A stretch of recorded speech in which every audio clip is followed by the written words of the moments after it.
In the previous class, we are discussing about the compounds of sulfur, and we have discussed about that sulfur dioxides, so oxidizing and reducing properties.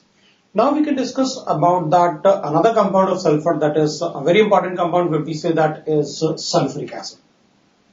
The sulfuric acid is called the vitriol. The vitriols which are sulfates, so it is called as oil of vitriol, the sulfuric acid. So sulfuric acid is also known as oil of vitriol, and we'll say that check that how we are going to prepare that the sulfuric acid by that contact process. So how we are going to prepare the sulfuric acid by the contact process and the oil of vitriol. So we'll say that when the next compound we are going to discuss is that is sulfuric acids. So we are going to discuss is the sulfuric acid. The sulfuric acid is sulfuric acid, we can write that. So the next compound, that is H2so4, it is called oil of vitriol. We are going to write that. So this is another compound of that is sulfur. It is also called as oil of vitriol. Oil of vitriol. So we called it as oil of vitriol, that is. So it is also called as oil of vitriol, that is because all vitriol is called that is sulfate. So the sulfates are called vitriol. So we used to say that like that. Now we can say that is and one of the this is one of the most important reagent in the industry, because its consumption will decide that how much developed country is. In developing countries, the consumption of H2so4 is less as compared to in the developed countries, because H2so4 is a very important compound for all industrial processes is. Because whenever we talk about the acidic medium, we always consider H2so4, not any other acid. So we used to say that it is like that. Now we can say that the manufacture by contact process. So I'm going to write that it's manufacture by contact process. So manufacture of H2so4 manufacture by contact process, that is we can write that by contact process. So it's manufacture by contact process. We can discuss that when sulfur is heated with oxygen, we used to say that is when sulfur or sulfide ore that is heated in right oxygen. So we used to say that it is carried out in 3 steps. It is carried in 3 steps, we say that. So we'll write that the steps, what are the steps we are going to follow in preparation of this. So we used to write that the step 1 is, we used to say that it is, that is, you can write that step 1, that is what we are going to follow is, that is directly the sulfur, or I can write that the sulfide ores. So when the sulfur or the sulfide ores, we say that they are heated with oxygen, that is called roasted. So then we get that the metal sulfide, so the roasted ore, then it is on roasting, that is the roasting, we get that it is SO2 is prepared by this method. So we get that the sulfur dioxide is prepared by this method on roasting. And some metal oxides are also prepared with arsenic oxides as impurities. Plus the metal oxides are, we'll say that the arsenic oxide as impurities. So arsenic oxides as impurities which are present in it. So impurities which are present in it. So we can write like this. That is how that sulfur dioxide is prepared in this. In the second step, after removing the dust and impurities, so the second step we can say that the step 2. So after removing the dust and impurities, after removing the dust and impurities, we used to say that impurities. So after removing the dust and the impurities, the sulfur dioxide which is formed is treated with oxygen in presence of vanadium pentoxide to get sulfur trioxide. So after removing the dust and the impurities, that is the sulfur is treated with like this. So removing this, we'll say that the sulfur dioxide which is formed is treated with oxygen in presence of vanadium pentoxide, that is V2O5, which is a catalyst here. It gets converted into SO3, and it is an exothermic process. We used to say that. So delta H for this reaction is minus 190 6 kilojoules per mole, we used to say that.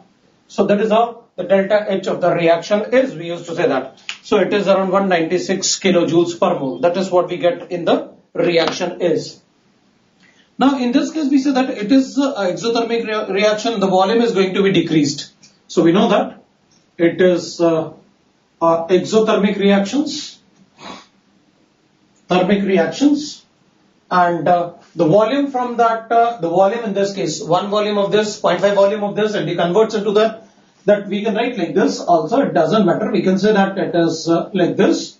So you can write like this, it doesn't matter, the volume decreases from 3 volume to 2 volumes. So it is exothermic reaction and volume is going to decrease. Volume is decreased in the reaction. So the favorable conditions are, we say that in that case is high pressure and low temperature. Thus, the favorable conditions are, we used to say that conditions are that is high pressure and low temperature. And we used to say that it is a low temperature which is a favorable conditions.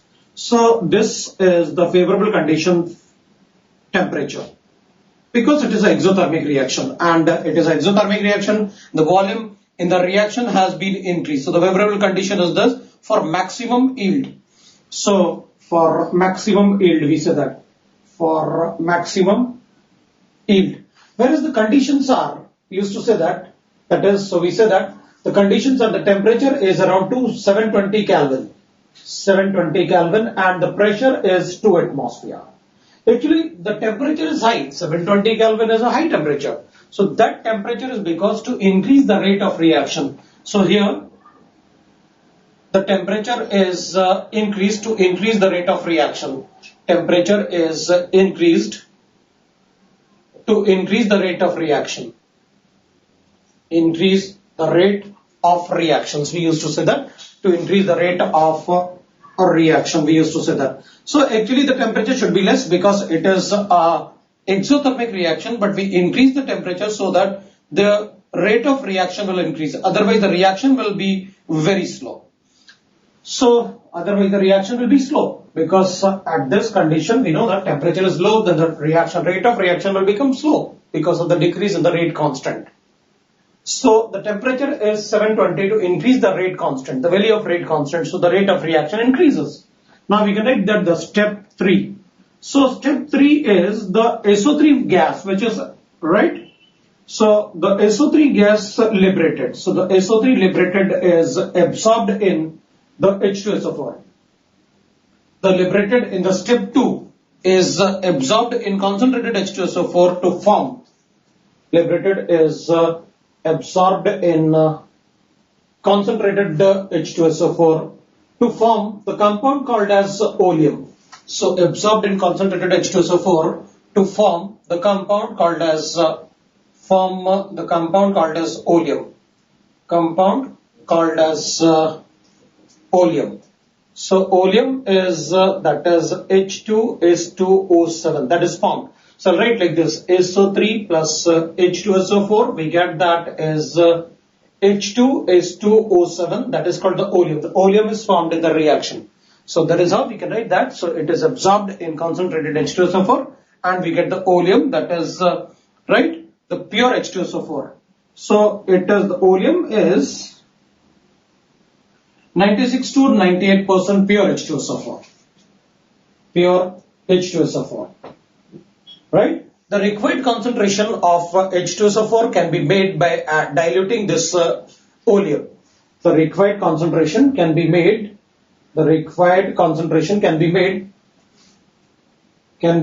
made by diluting the oleum with water. Oleum with water dropwise. Oleum with drops of water, that is with water you can say that, because the reaction is highly exothermic. The reaction is exothermic, so we should not add water that is large amount of excess of water immediately. It should be the drop by drop we should add water in that because it is highly exothermic. A reaction with water is highly exothermic. So that is how we are able to write that, and this is the method of preparation of the best method for the preparation of SO3 is. and then we get that the oleum on adding concentrated H2so4 and with SO3. So this is how we get that the 3 steps for the formation of sulfuric acid by contact process. Next we can write that what are the properties of H2so4. What are the properties? We'll check that. The properties of H2so4, we are going to write that. What are the properties now we are going to check? So properties is, it is a colorless liquid, dense oily liquid. It is a colorless, dense, oily liquid. The dense is because of the hydrogen bonding. Oily liquid with density, that is specific gravity of 1.84 gram per centimeter cube at 298 Kelvin. So that is having a high density because of that hydrogen bonding. Because H2so4 can form hydrogen bonding, it has 2 OH group present in that. The boiling point is the boiling point of it is 611 Kelvin, and the freezing point is 283 Kelvin. These are the boiling point and the freezing point of that H2so4 is. Next we can write is about the H2so4. We can say that it is when dissolved in large quantity of water, when dissolve in water, it liberates large quantity of heat. So when dissolved in water, large quantity of large amount of heat is liberated. Amount of heat is liberated. So it will be explosive, you can say that. Thus it is diluted by adding drop by drop. Thus it is diluted by adding water drop by drop. Diluted by adding water drop by drop. By adding water, that is drop by drop, we can say that. Drop by drop. That is how we used to dilute that, because it is reaction with water is highly exothermic. So we add water drop by drop in it.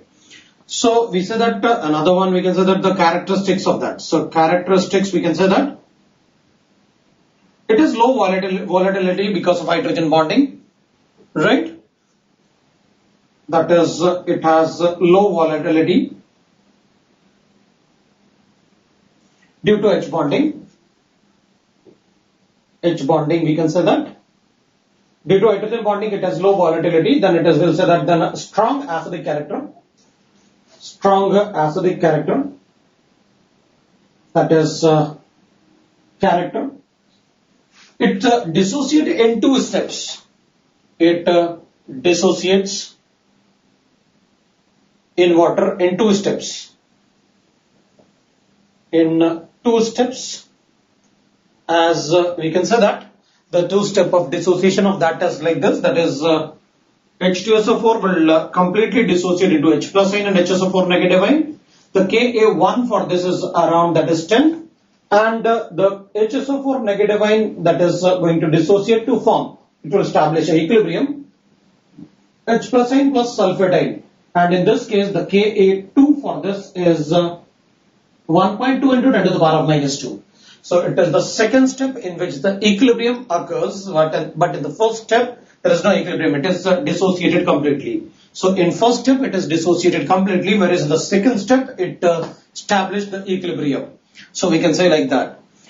Then it has strong affinity for water, and so it has, we can write that it is having a strong affinity for water. So we can write that it has strong affinity for water. Strong affinity for water, that we already discussed in that point B. And the 4th point is what we can say that it can act as an oxidizing agent. It can act as an oxidizing agent. So oxidizing agent, because the sulfur is in +6 oxidation state. It is the highest possible oxidation state in which it is. So we say that it can act as it has an ability to act as an oxidizing agent, we can say that. So it can act as an oxidizing agent. So that is how we are able to write that the reaction is, the characteristics of this is. So we know that in aqueous solution it ionizes. How it get ionized? It has a strong acidic character, but it dissociates like that in that is water. Next we can write is, that is, we can say that another point we can say is, that is, it forms two types of sulfates. It forms two types of sulfates. That is what we say, that is, when it reacts with a base, we used to say that. So that is, as the, suppose we say that H2so4 reacts with NaOH, then it forms that sodium bisulfate, NaHSO4, and if we react that NaHSO4 when reacts with again with NaOH, then we are going to write that it is sodium sulfate. So that is a normal sulfate. Generally we used to say that this is a bisulfate. Bisulfate is formed, so it can form bisulfate as well as the normal sulfate. So it forms the two types of sulfates, we can say that. One is the bisulfate, other is the normal sulfate, we used to say that. So these are the two types of sulfate that will be formed when it reacts with the bases, because it is a acidic character and it dissociates in two steps. So we say that it will have two types of sulfates. So we can say like that. Because of the low volatility, so due to its low volatility, it can form the volatile acids from their metal salts. So due to its low volatility, it can form, it is used in formation of more volatile acids. Volatile acids, we used to say that. Volatile acids from their metal salts. From their, we can say that metal salts. Metal salts. So I can write this as the metal halides. If we are we'll react those with H2so4, then we are going to get that is the metal, that is hydrogen chloride. So I'll write that like this. That is, when we are having a metal halides, I react with this H2so4, I got that metal sulfate like this, plus the volatile acids are formed. So like that we are able to form that the volatile acids are, where we can write that, where generally X is fluoride, chloride and nitrate. But we'll avoid that it will be, that is, we'll avoid that it is Br negative or it is I negative, because Br negative, the HI formed will be a strong reducing agent. If it is a strong reducing agent, it will further react with H2so4. If it reacts with H2so4, then in that case, they will liberate the Br2 and that is I2 in the reaction, rather than we are getting the hydrogen halides. So that is how we are able to write that the solids, that is acids, are formed. Next we can write that for H2so4 we can say that in the properties we can write like this, that is, it is a strong dehydrating agent, we used to say that. So concentrated H2so4 is a strong dehydrating agent. Concentrated H2so4 is a strong dehydrating agent. So we used it as a drying agent also, but we use a drying agent for those which will not react with H2so4. So we can use as a drying agent. So we'll write that many wet gases, like we used to say that like HCl and other gases, we can say that acidic gases, like that we can say that with NO2 etc. will be dried with it. So many gases are dried with it, because it doesn't react with those gases which are present here. So we used to write that, and it also reacts, the dehydrating agent. We can write one more example. That is, suppose we are having CH22, that is we are having C12 H22O11, that is a sugar cane. So if we are having a sugar, and that sugar is treated with concentrated H2so4. If it is treated with concentrated H2so4, then that sugar will form a black residue. So carbon is formed as a black char, we used to say that, or a black residue, plus we get that water. So there will be 22, so 11 H2O is formed here. Plus we get that SO2, that is SO2 gas is liberated, the water which is dehydrated, and it will get a black residue in that case. So this is the black char which is formed when the sugar is heated with the concentrated H2so4. So all the oxygen of that sugar is converted into, that is carbon, and the water is removed from there. Because the sugar molecules have many OH, the hydroxide group, we already know that how the sugar molecules are. They are having many hydroxide group, we already know that. Because we have seen the structure of glucose, and we have also seen the structure of glucose, fructose, and the sucrose. So in those there is a many hydroxy groups. Those hydroxy group is responsible for its solubility in water. Otherwise it is the organic compound. So we used to write like that. Then we can say that next point we can write that when hot concentrated H2so4, that is now if you can act as oxidizing agent also, is a moderate. The hot concentrated H2so4 is a moderate oxidizing agent. So moderate, we write that oxidizing agent. We used to say that. Now let us check that its oxidizing property. What are its oxidizing property? We can write that when it reacts with copper. So when it reacts with copper and H2so4, it forms the copper sulfate. We used to say that. Plus, we'll write that the SO2 is formed, and we'll say that the water is formed in that case. So we'll write that the water is formed in this case. So now we can balance that reaction. H2O is formed in that case. So I'll get that sulfur. Then I'll write this as like this. So we get that the copper solid, when it is added in a cup, that is H2so4, then we get that the copper sulfate plus SO2 gas is liberated plus H2O is formed in the reaction. So that is how we can say that this is how we are going to get that the reaction is.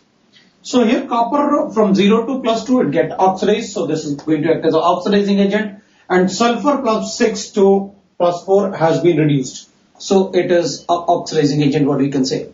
Similarly, if I react with sulfur with H2so4, it gets converted into, now this is going to get oxidized. So I got that SO2 plus, we can write that H2O, we get that as like this. So we can say that it is again that, but it is a concentrated H2so4. So that is a concentrated H2so4. What we are going to use here, I have already written that it is a hot concentrated H2so4. When it is going to react with this, we'll get like this. So I'm going to get like this, that is the product of the reaction we can say is. So that is how the product of the reaction is. Next we can write that other metals like metal and non-metal. So if I treat this with carbon with H2so4, then we are going to get that CO2, and we'll write that because the carbon which is on 0, the elemental carbon is converted into the CO2 plus we'll get SO2 plus we'll get that H2O. So again we can balance that. So that it will be balanced like this. So we'll get that it is twice of H2O plus and twice of this. So we got the balance reaction like this. Next we can write is, we can say that the H2so4 reacts with PCl5. So if it reacts with PCl5, it is not in excess, then we'll write like this, Cl, SO2 and OH. Plus I'll get that POCl3. Plus I'll get that HCl. So that is how I'm going to write that. But if this is used in excess, so I'll write that PCl5, if it is twice, then I'm going to write that it will be, that is Cl, SO2, Cl plus, we'll write that POCl3 plus twice of HCl. So then in that case, we can write that it is, this is PCl5. Then in that case, the reaction is like this. So that is about the reactions of H2so4 is. These are the reaction of H2so4, the chemical properties of H2so4 is what we can write. Now, as I've told you that the H2so4 has a great importance in the, that is industries. So it has a great importance in the industries. So if we write its industrial uses, we can write like this. The industrial uses are as, we can say that the uses of H2so4. So we know that it is used as a dehydrating agent. It is used as a dehydrating agent for gases, moist gases. I'll write that for moist gases, alcohols, dicarboxylic acids, etc. We can write that, etc. We can write like this. So that is used as a dehydrating agent. We know that. It is used in fertilizers for the preparation of. It is used in fertilizers for preparation of ammonium sulfate. For preparation of, we used to say that, the ammonium sulfate. For preparation of ammonium sulfate, we used to say that. So it is used for the preparation of ammonium sulfate in and also for superphosphate, that is ammonium superphosphate, etc. So that is how we can write that its use is. Next we can write is, because it is a very important compound, it is used in petroleum refining.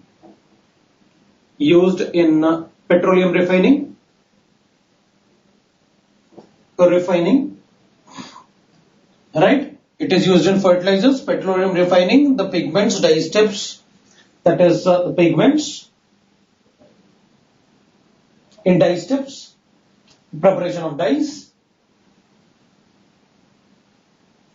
paints, preparation of paints, that is also that is used for that concentrated H2so4 to dissolve the dyes in that paints.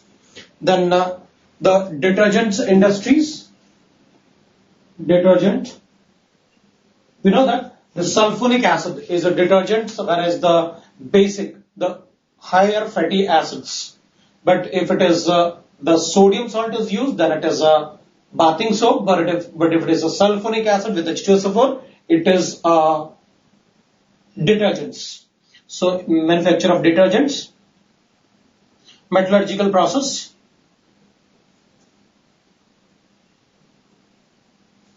Many metallurgical process for dissolving the substance, right? Then we can write that after metallurgical process, we can say that the storage battery, lead storage battery,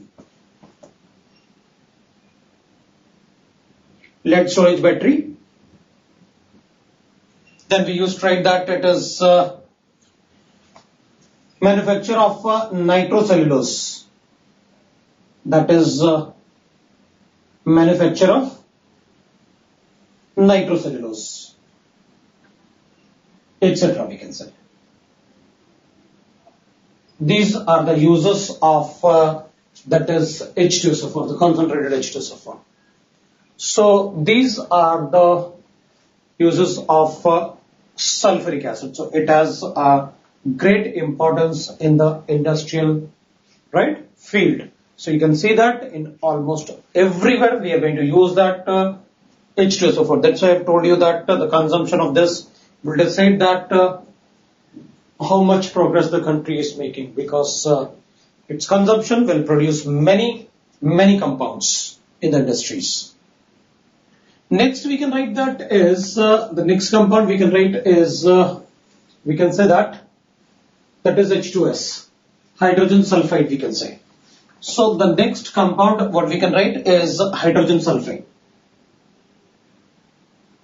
The hydrogen sulfide, that is H2s, preparation is by ferrous sulfide in a Kip's apparatus. So mainly it is prepared in the laboratory in the Kip's apparatus. So we'll write its preparation. Its preparation we can write it as like this, that is, we can say that in a Kip's apparatus, we say that in Kip's apparatus.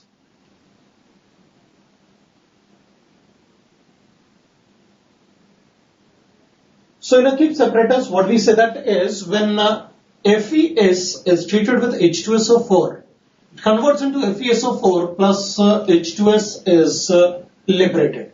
So that is how it is prepared in the Gibbs apparatus. The apparatus, you must have seen that in laboratory when we go for qualitative analysis of the cations, then in that case we used to pass H2S in the laboratory. That is a Gibbs apparatus is. So generally you can say that this is a lab preparation method for H2S is. So one of the method is this. Another method we can write that for the preparation of this is, that is one method. Another method we can say that is for the preparation. The pure H2S is prepared by, pure H2S is prepared as, we can say that when we are having an antimonic sulfide and it is treated with HCl, then we get that the product what we get is, we'll say that H2S plus we get that SbCl3. So that is the product what we get. So the pure H2S is prepared like this. This is how we used to prepare the pure H2S. So the pure H2S is prepared like this, and that is the lab preparation method. So you can say that this is a lab method. So I can write this as a lab method. Because you must have seen in that laboratory that when we used to go to pass H2S in the detection of cations, that apparatus where the H2S is prepared is called Gibbs apparatus. So that is how we can write that. Now its properties, we can say that. We can discuss its properties. The properties we can say that for H2S is, we can directly write the chemical properties, that is, its reaction with, that is H2S when reacts with halogens. It gets converted into, that is, twice of HH plus sulfur is formed. That is how we can write that its reaction is. Then similarly it will react with sulfur dioxide also. So if I react with this with sulfur dioxide, H2S with sulfur dioxide will form a white turbidity. A turbidity is formed plus H2A is formed. So this is a white turbidity is formed in this case because this is a colloidal sulfur which is formed. The white turbidity is formed and we get like this. So this sulfur formed is like this. That is the turbidity what we get is. In properties of, that is H2S. Next reaction we can say that is, we can write that when H2O2 reacts with sulfur, that is H2O2 reacts with H2S. It is a reducing agent because H2S is having a -2 oxidation state, so it is a reducing agent. If it is a reducing agent, I am going to write that it is H2O plus sulfur plus O2 is formed. And almost it is a white turbidity, or you can write that turbidity is formed in this case. Similarly, as it is in case of H2S, when it reacts with SO2S, there also the white turbidity is formed. Now when we write that when H2S reacts with ozone, so when H2S reacts with ozone, it gets converted into H2so4 plus O2 is formed in the reaction. So we can write that when it reacts with ozone, we'll get that it is H2so4 plus, we can write that it is, oxygen is liberated in that. So that is how we can write that for reaction of H2S where it is acting as a reducing agent because H2S is a reducing agent. So we can write that the different reactions we can say that is, the other reaction is this, we can say that it reacts with, because it is a reducing agent, it reacts with,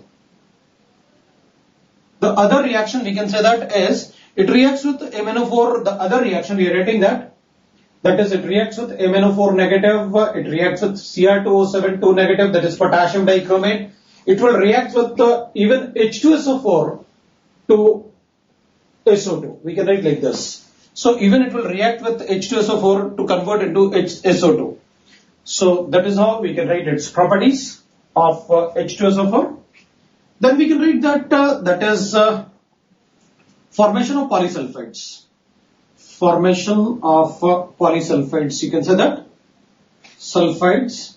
So when I write like this, the polysulfide is that the formation of polysulfide when H2S reacts with ammonium hydroxide. So when it reacts with ammonium hydroxide, initially I got that it is ammonium bisulfide plus H2O is formed. This ammonium bisulfide again reacts with ammonium bisulfide. It is a bisulfide. What we get is, so ammonium bisulfide again reacts with, we used to say that it again reacts to form ammonium sulfide. So I write that it reacts with H2S to give us ammonium, that is sulfide. So that is again with ammonium hydroxide I'll get that as ammonium sulfide plus H2S form. Now, if the H2S is used in excess, then in that case the product we get is the polysulfide. So this is ammonium sulfide. This is ammonium sulfide and this is ammonium bisulfide. Ammonium bisulfide. So if we used to say that if H2S is used in excess, so if H2S is used in excess, we used to say that, then we get polysulfide. Then we get polysulfide, sulfide, that is called as yellow ammonium sulfide. Yellow ammonium sulfide.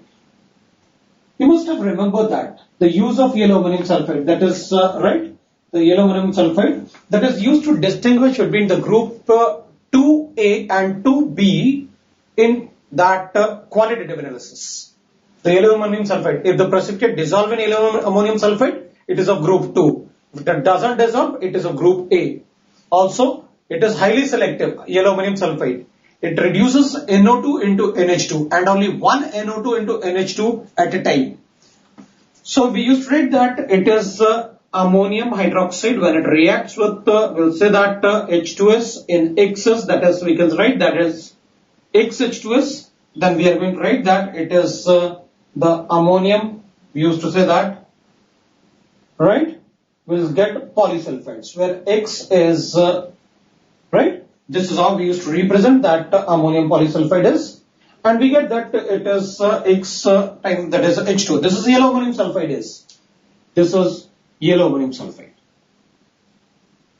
Ammonium sulfide is. So this is how we are able to write that yellow ammonium sulfide is, and we say that their X can be up to, you can say that 6 carbon atoms from 2 to 6.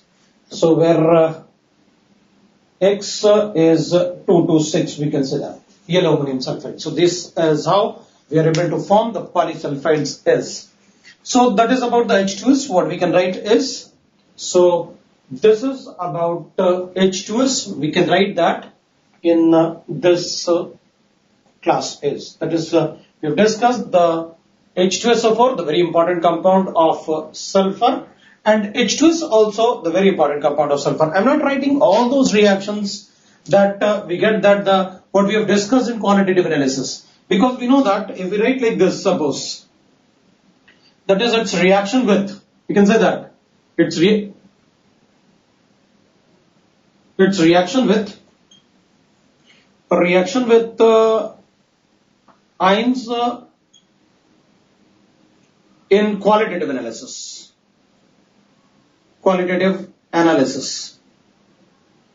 We know that. So I'm not going to write that copper sulfide black color, mercuric sulfide black color, that is cadmium sulfide yellow color, arsenic sulfide yellow color. All these sulfides can be formed. It can react with their salts or directly with those to form the product. So we can write that it is the reaction of. So all those reactions we used to form that is copper sulfide, mercuric sulfide, lead sulfide, then nickel sulfide, cobalt sulfide. These all are black color. We know that. Zinc sulfide, and we say that zinc sulfide and zinc sulfide is that is white.